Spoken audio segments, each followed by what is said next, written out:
han på vej hen?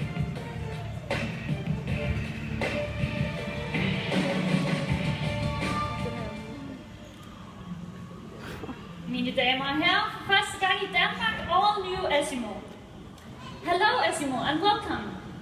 Hello Marie, it is great to be here.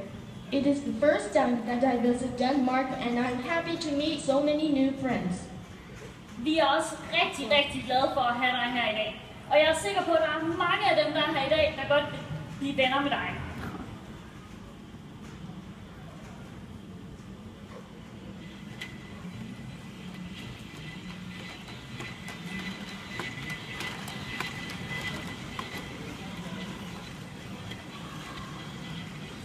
Som I kan se her, går Asimo på en næsten menneskeagtig måde.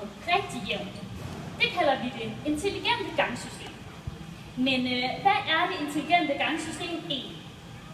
Det er Hondas ingeniører, der simpelthen har lært Asimo at forudse den næste bevægelse. Det vil sige, at de flytter sit tyngdepunkt, så den ikke falder.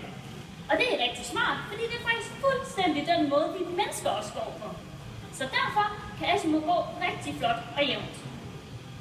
Men Asimo har også lært at skifte retning, imens den går, uden at stoppe overhovedet. Så det spørger vi lige Asimo, om han ikke lige kan vise os. Asimo, can you demonstrate the variable walk, please? Okay.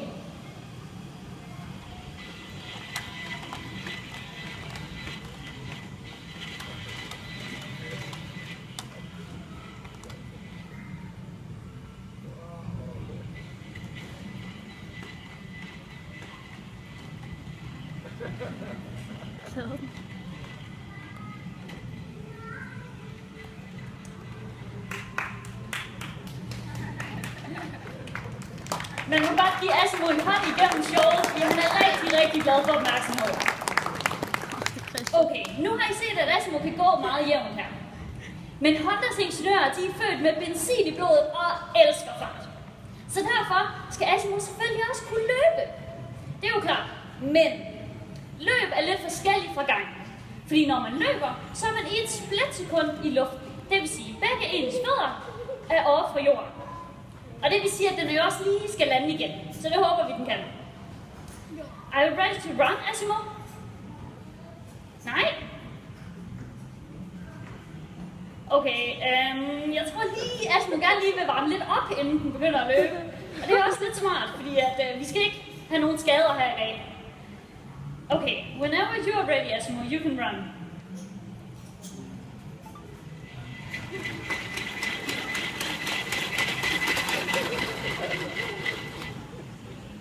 Kan du så også løbe baglæns?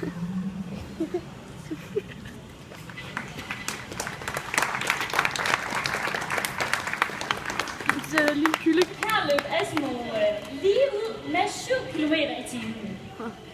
Men Asimo har også lært at løbe i cirkler.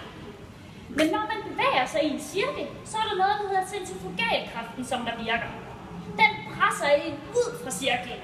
Så derfor har Asimo lært at læne sig lidt ind mod midten. Og det er faktisk fuldstændig ligesom motorcyklister gør, når de drejer rundt i et sving, hvis I har set det.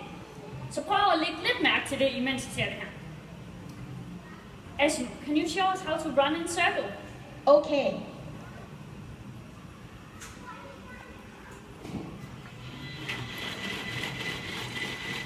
Fuck, den løber godt. Rigtig flot. Okay, men udviklingen af de her hurtigarbejdende processorer, der sidder inde i Asimo, og dens flydende bevægelser, som jeg også skal se nu, det er udviklet endnu mere. Det vil sige, at vi har fået Asimo til at kunne bevæge sig mellem gang og løb, helt uden at stoppe. Det vil sige, at hvis den lige skal løbe, så skal den ikke stoppe inden. Can you show us how to walk and run seamlessly, please? Okay.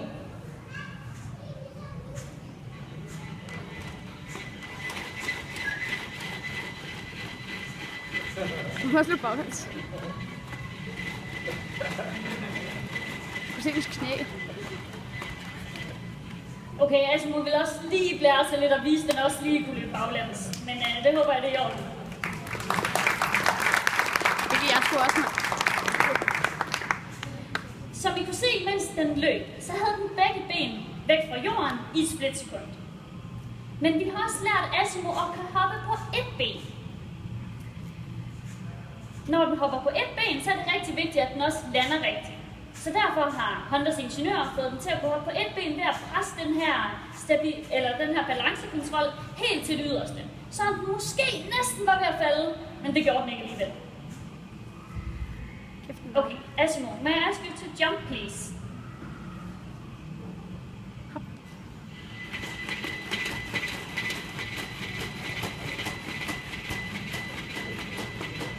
Well. Oh, nice.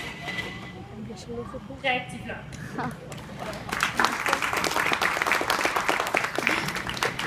Når Asimo hopper på den her måde, så er dens ben væk fra jorden i 0,2 sekunder. Fra Asimos anden generation til den tredje generation, der er både løbet blevet forøget rigtig meget, og dens balance er også blevet forbedret rigtig meget, så den ikke falder. Og det har jeg også en lidt anden måde, vi kan vise på. Fordi jeg har en fodbold med i dag, og synes jeg lige, vi skal få Asimo til at spille fodbold. Så jeg lægger bolden foran den, og så lige om lidt, når jeg er klar, så den ikke skyder mig ned, spørger jeg, om den ikke lige vil kaste bolden. Men måske kunne I se før, at den lige kiggede ned. Og det er fordi Asimo først lige skal beregne, hvor den skal stå til det perfekte skud. Hvis nogen af jer spiller fodbold, så ved I også godt, at man skal stå rigtigt, før man skyder straffespark. Og det skal Asimo også lige. Den skal lige beregne, hvor den skal stå helt perfekt. Jeg tager foden lidt væk. Ej, så skulle du stille dig lige der, seriøst. Tilløber det hele. Flyt dig lige. Tak. Jeg skal nok redde bolden. Okay, I'm ready, Asimo. You can kick the ball. Ej, så Okay. Rigtig flot skud.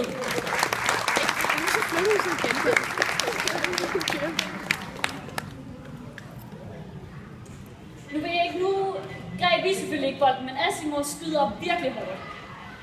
Ja. Og dens forøgede kraft i dens spark, det er på grund af, at den også kan løbe meget hurtigere. Oh shit. I en robot er der også noget, der hedder stabilitetskontrol. Og det blev først udviklet til at få Asimo til at kunne gå lige ud, helt jævnt, uden at falde. Men det er også blevet forøget rigtig meget i den her model. Og som I måske lagde mærke til i videoen til at starte med, så kan Asimo gå op og ned ad trapper. Men fordi Asimo hele tiden skal være bedre, så har vi fået Asimo til at kunne gå op ad trapperne helt uden at stoppe og meget mere jævnt end normalt. Så det er rigtig, rigtig vigtigt for at få Asimo til at kunne det, fordi så kan den jo hjælpe mennesker meget nemmere hjemme. Fordi der er ikke særlig mange hjem, der ikke har trapper, så derfor skal Asimo selvfølgelig kunne gå op ad trapper. Asimo, would you like to climb up the stair, please?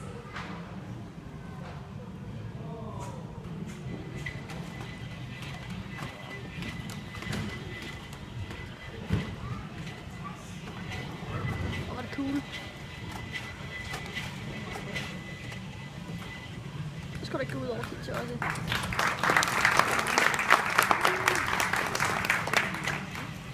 Det her, det ser måske rigtig nemt ud, og I tænker måske alle sammen, jeg kan da også gå op ad trapper. Men har I nogensinde tænkt på, hvor meget vores hjerner de arbejder, når vi går op ad trapper? Hvor meget vi beregner, hvad for et skridt vi skal tage, og hvordan vi lige præcis skal komme helt op? Og har I tænkt på, hvor mange muskler vi egentlig bruger, hver gang vi går op ad trapper? Det er rigtig svært. Små børn, der lige har lært at gå, som der kan sagtens gå lige ud, de er nogle gange nødt til at kravle op ad trapper for at komme op. Okay, nu skal Asimo også ned igen, og det skal den selvfølgelig gøre uden at vælge. Vi spørger lige. Are you ready to walk down the stairs again, Asimo? Nej. Det er altså ikke fordi Asimo er doven, at han ikke gider. Men som I kan se nu, så tager han lige et skridt frem. Og lige nu der beregner han, hvor han helt præcis skal stå, for ikke at falde ned ad trapperne. Vi har sat sådan nogle mærker her på trapperne, og den har nogle sensorer her på maven, så den lige præcis ved, hvor den skal stå, for ikke at falde ned. Det er den løbende i gang med lige nu. Asimo, are you ready now? Yes? Okay, go for it.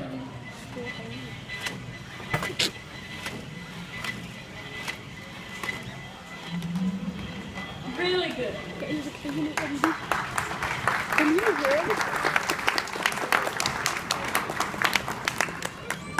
En anden version af Asmo kan bevæge alle 5 fingre uafhængigt af hinanden. Det vil sige, at man kan få Asmo til at lave meget specifikke, komplekse bevægelser. Det har vi en lille film af, så I kan se, hvad Asmo kan. Let's watch the screen together, Asmo.